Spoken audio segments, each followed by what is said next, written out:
মাছগুলো দেখুন কত সুন্দর মুচমুচে হয়েছে, আর ভেতরেও কিন্তু খুব সুন্দর ভাজা হয়েছে।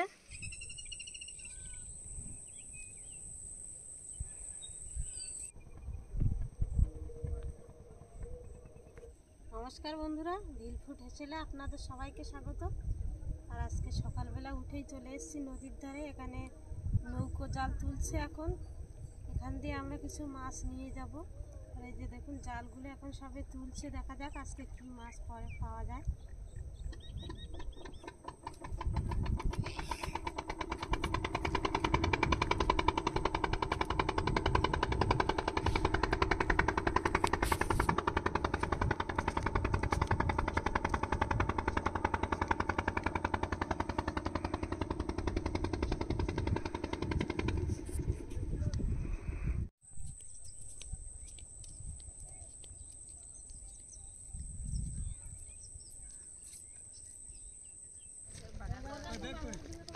হ্যাঁ, ব্যাগ আছে একটু ওই নৌকো না চলে যাবা।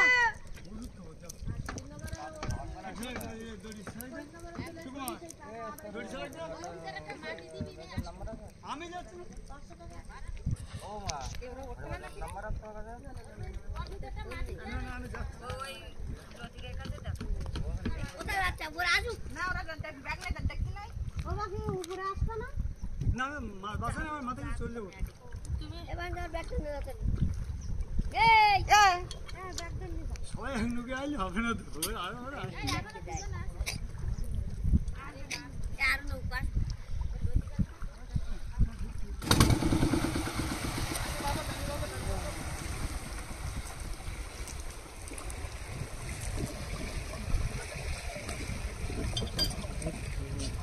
ধর দি ধর তোমার ধর কত 29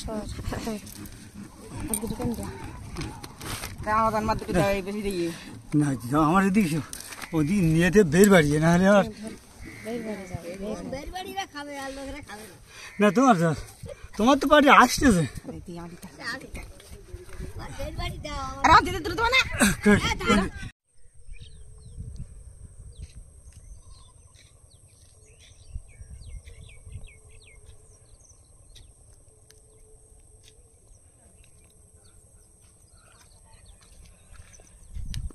বন্ধুরা, আর আজকে শুধু চিংড়ি মাছ পড়েছে, এই যে ভুসি চিংড়ি এগুলো, আর এগুলো আমার সই বাবার নৌকো জাল থেকে এগুলো দিয়েছে। আর দেখুন মাছগুলো পুরো ফ্রেশ মাছ, মাছে কোনো নোংরা নেই।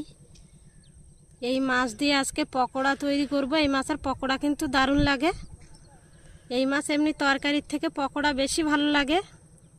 আর আজকে আমরা 7-8 জন এসছি, সেই জন্য সবার তো মাছ দিতে হয়েছে অল্প অল্প করে, সবাইকে ভাগ করে দিয়েছে। এই মাছ কিন্তু আমাদের কিনে নিতে হয়নি, এখানে আসলে কিন্তু মাছ দিয়ে দেয় সবাইকে খাওয়ার জন্য। এখন বাড়িতে যাই, মাছগুলো পরিষ্কার করে ধুয়ে নিয়ে তারপরে পকোড়া তৈরি করব। আর বন্ধুরা, নৌকো জালে কিন্তু এই প্রথমবার আমি এসছি, কোনোদিনও আসি না। আগে আমার মা বৌদিরা সবাই আসতো, কিন্তু আমি আজকে আসলাম প্রথমবার ভিডিও করার জন্য।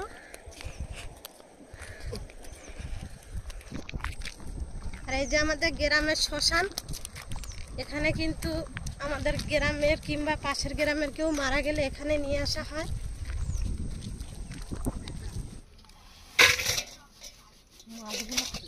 বন্ধুরা, এই যে 1 গামলা চিংড়ি মাছ, আর এই চিংড়ি মাছ আজকে অল্প কিছু নিয়ে পকোড়া তৈরি করব। আমার মা চিংড়ি মাছগুলো বেছে রেখে দেবে। এখন আমি যাচ্ছি পার্শে মাছ ধরতে নদীতে।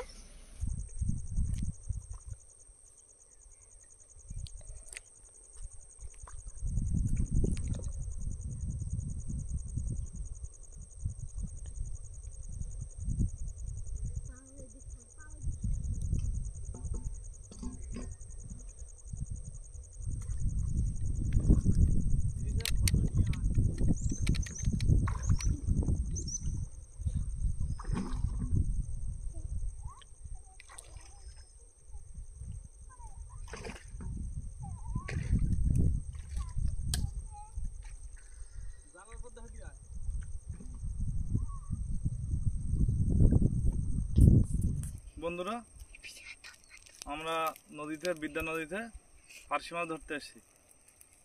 সবাই তো অনেক পদ্ধতিতে মাছটা ধরে। কীভাবে ধরে, কেউ জাল পাতে, কেউ ভাসা জাল দেয়, কেউ চর ঘেরে। আর আমি এবার নতুন পদ্ধতিতে শুরু করেছি বোতল কাটা। বোতল দিয়ে মাছটা ধরা। বোতলের মধ্যে খাবার দিতে হবে। খাবারটা হলো, আমরা তো বিদেশে কোনো খাবার পাই না, তো আমাদের দেশের খাবার কি, আটাটা মাখিয়ে নিয়েছি। খাবারটাই মাখিয়ে নিয়েছি। এবার দেখুন আমি বোতলের মধ্যে দেবো। বোতলের মধ্যে এরকম ছোটো ছোটো করে দিয়ে তারপরে পাততে হবে। আগে আমি খাবারটা ঢুকিয়ে নেব বোতলের মধ্যে।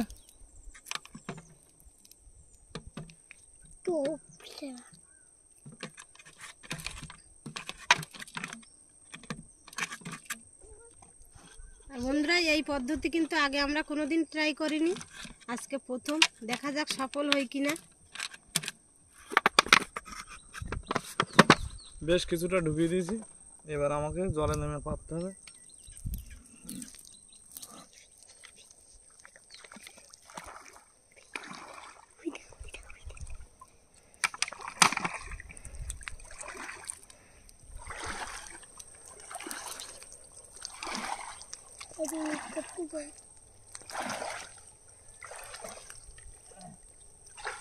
বন্ধুরা দেখুন, পাততে হবে এইভাবে। কিছুটা জল দিতে হবে এর মধ্যে।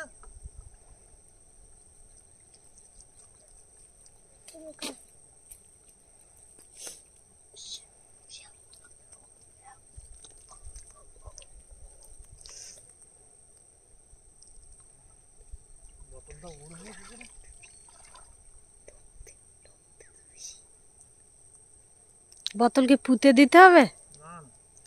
বোতল ভাসবে। পাতা হয়ে গেল।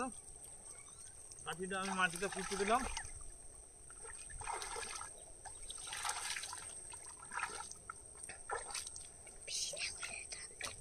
এবার কতক্ষণ অপেক্ষা করতে হবে? আধা ঘন্টা।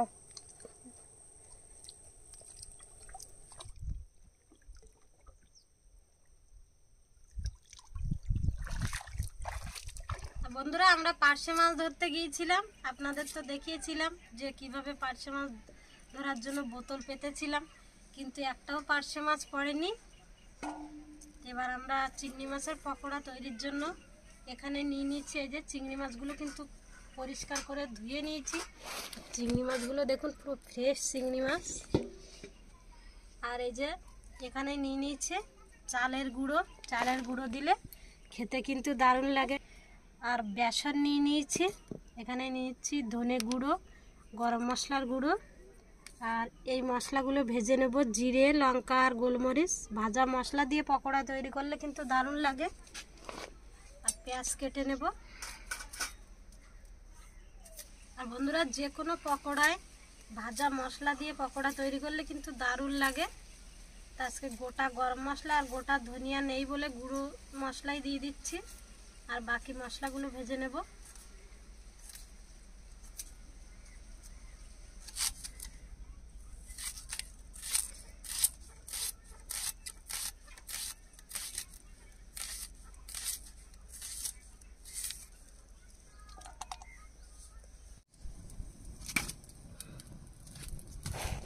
तो दोस्तों फाइनली हमारा चूल्हा जल चुका है। अब इसके ऊपर कढ़ाई डाल देंगे।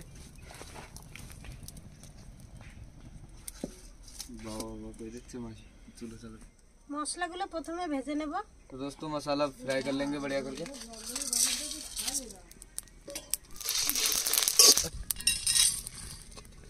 এবার মশলাগুলো সব গুঁড়ো করে নেব। পকোড়াগুলো ভাজার জন্য তেল গরম বসিয়ে দেব। আর আজকে রিফাইন তেল দিয়েই পকোড়া ভাজবো। बहुत स्वाद लगेगा दोस्तों। सर रिफाइंड ऑयल से खाओगे तो बहुत ही स्वादिष्ट लगेगा। 4-5টা পেঁয়াজ কুচে নিয়েছি। এর সাথে আবার চিংড়ি মাছ দিয়ে দেব।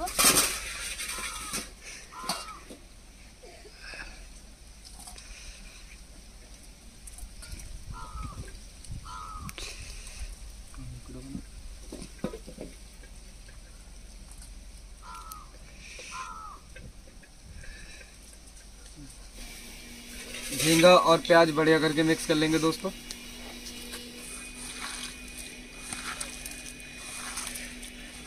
চিংড়ি মাছগুলো মাখিয়েছি পুরো গলে গেছে। अब नमक डाल देंगे थोड़ा सा दोस्तों, आधा चम्मच। স্বাদ মতো লবণ দিয়ে দেবো। अब थोड़ा सा गरम मसाला डालेंगे दोस्तों।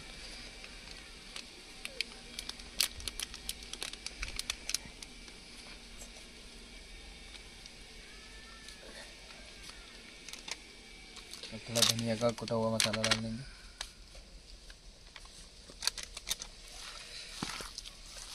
दोस्तों मैं पहली बार देख रहा हूँ पकोड़े में मसाला जा रहा है बनने के लिए। এবার দিয়ে দেবো চালের গুঁড়ো। अब देखिए दोस्तों चावल का कुटा हुआ दे देंगे, चावल गुड़ा दे देंगे इसमें।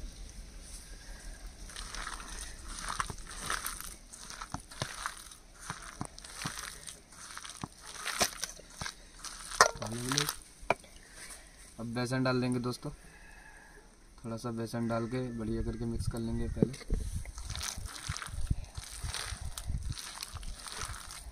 যে মশলাগুলো ভেজে গুঁড়ো করে নিয়েছি ভাজা মশলা দিয়ে দেবো। तो दोस्तों मसाला हमने कूटा हुआ कूट लिए थे, वही मसाला डाल देंगे फिर से।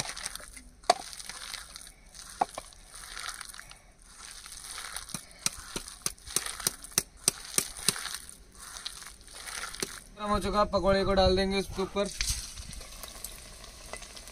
পকোড়াগুলো ছোট ছোট করে দেব, তাহলে খুব সুন্দরভাবে ভাজা হয়ে যাবে।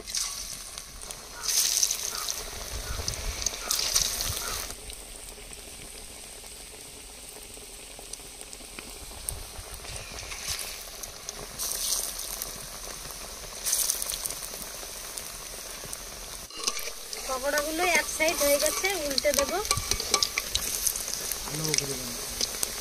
आलू आलू दी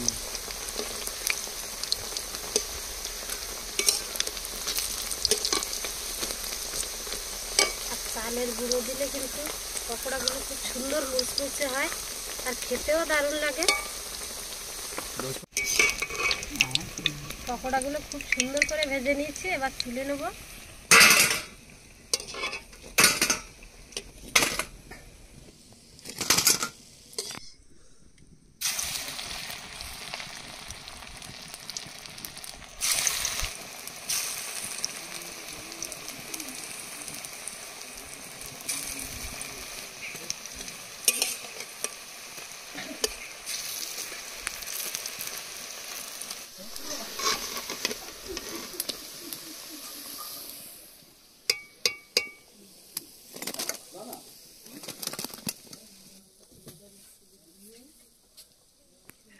বন্ধুরা পকোড়াগুলো সব ভাজা কমপ্লিট হয়ে গেছে আর সবাই কিন্তু খাওয়া চালু করে দিয়েছে।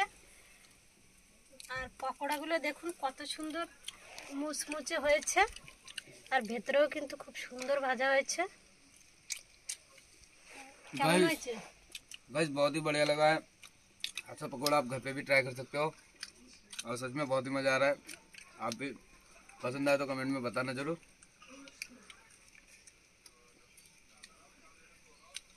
नाइस।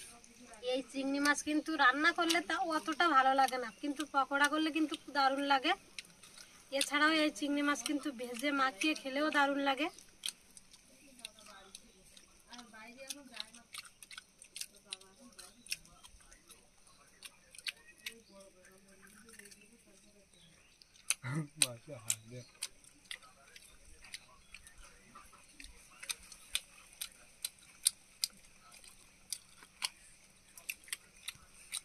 আমি একটা পকোড়া খেয়েছি আর পরে ভাত দিয়ে খাবো। আমি হলাম পিওর ভেতো বাঙালি যাকে বলে, ভাত দিয়েই বেশি ভালো লাগে। और मैं हूँ इंडियन। একটা পকোড়া খেলাম আর পকোড়াটা দারুণ হয়েছে।